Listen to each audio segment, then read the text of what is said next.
Good day everyone, I am Ellen May Obringas and I am the first reporter of Group F and I am going to discuss Asian Intellectual Revolution.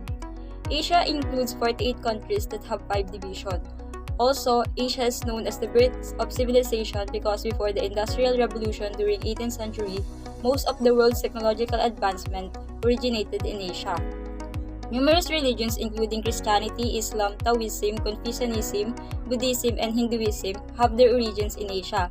All of these religions were practiced in Asia and new religions are constantly developing.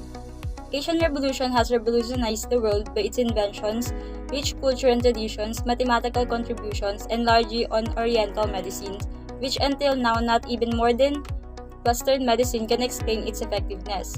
Generally, Asian Revolution has made a margin on the large contribution of the ancient Asian civilization. Western Asia is one of the first places where people formed and lived in town.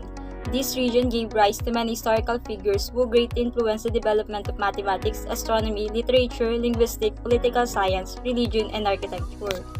In Southeast Asia, metalworking or bronze working and agriculture was practiced in northeastern Thailand and northern Vietnam. Also, sailing vessels of advanced design and sophisticated navigational skills were spread in Southeast Asia.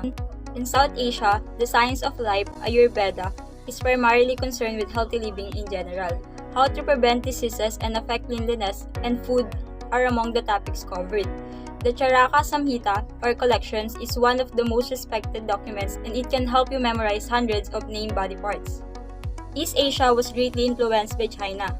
Traditional Chinese medicine was influenced by the elements of fire, water, metal, earth, wood, and the yin-yang balance. Because diseases were caused by imbalances, their physician had to practice shifting the qi using acupuncture, acupressure, herbal remedies, exercise, and prescription diets in order to cure them.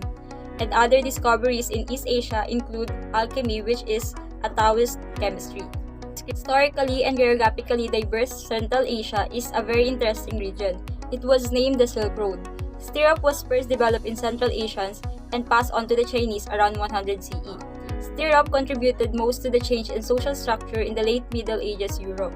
Also, Central Asians started to sew clothes about 45,000 BC and invented sewing needles around 40,000 BC. Good day everyone, my name is John Kenneth Lorendo and I am the second reporter. So I'm going to report who are the key figures in the revolution. So first is the Hinduism or the Indians. So Hinduism based on the 4 sacred books.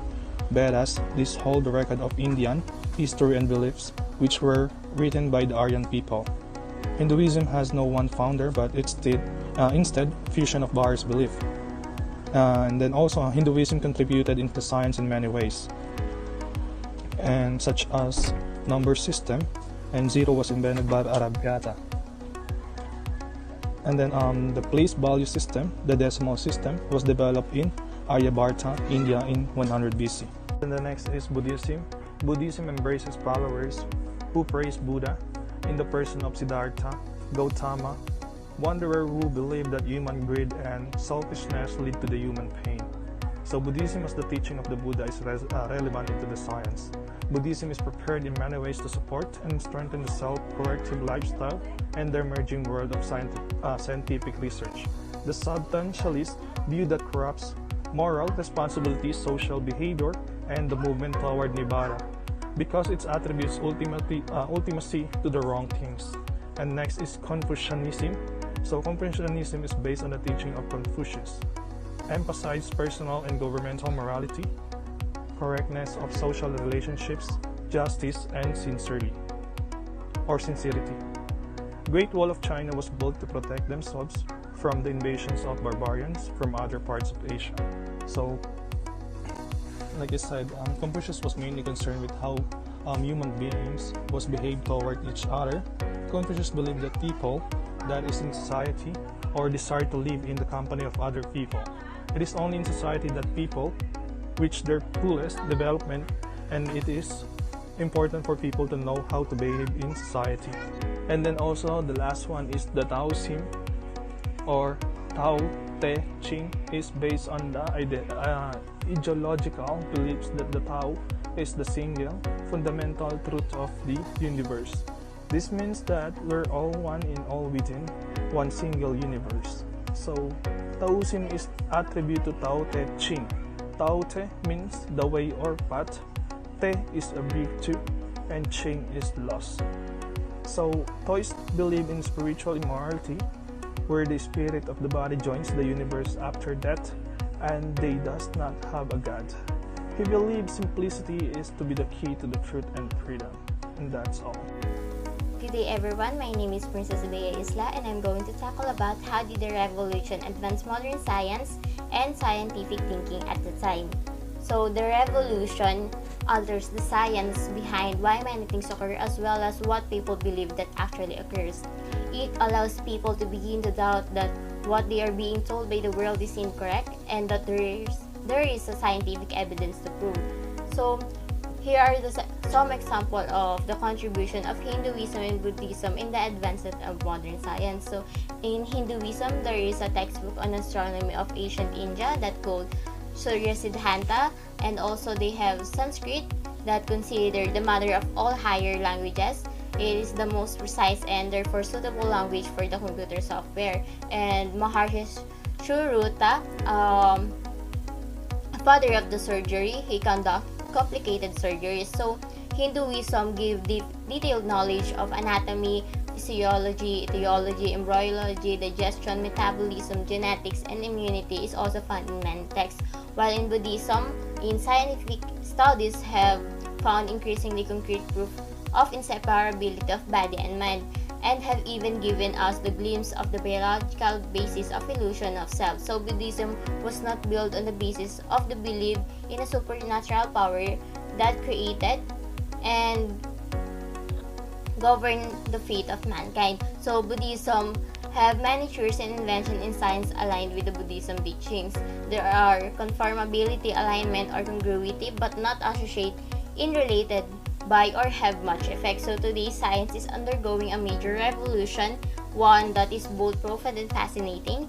It alters or changes our worldview as well as our concept of life and awareness of the world. So this revolution arrived at a convenient time. We recognize that the world we have created is unsustainable, that we require the new mindset to avoid the downfall and set us on the new path of sustainable and thriving society. So science may provide inspiration for new thinking, but it's not the only source for the new technologies. So instead, we must see the science as a source of direction and guidance, as well as a source of reliable ideas for discovering our relationship with one another and with the universe. So this intellectual revolution provides a paradigm that can meet this need. Thank you. Good day everyone, I am Render Itaklay and I'm going to talk about the controversies met in Asian Revolution. First, I'm going to give the background about the Hinduism and Buddhism, which is Hinduism worship Brahman, the supreme life force from which Atman or souls and many other gods originate. On the other side, Buddhism worship incarnations of one god, which is the Buddhas, and they are both believed in continuing cycle of life, suffering, death, and rebirth. Let's talk about the controversies in Hinduism, which is many Hindus believe that their religion has elements of science because long ago they identified the concept of antimicrobial properties of copper and the health benefits of turmeric. While in Buddhism, Buddhists talk about their religion as offering guidance on how to live a moral life while describing science as a observable phenomenon. In Buddhism, they believe that only God can create living things. Also, Hindus and Buddhists believe in karma. While in Confucianism, Confucius categorized women in lower social class, that women are equal status with the lower social classes. Confucius also neglect to define the role of women, also allows to belittle women. In other reference, Confucius neglect to acknowledge a women, therefore perpetuating social classes and strict hierarchy, where women are not allowed in participating in social classes to govern the country. And that's all of our report. We are the Group F, and thank you.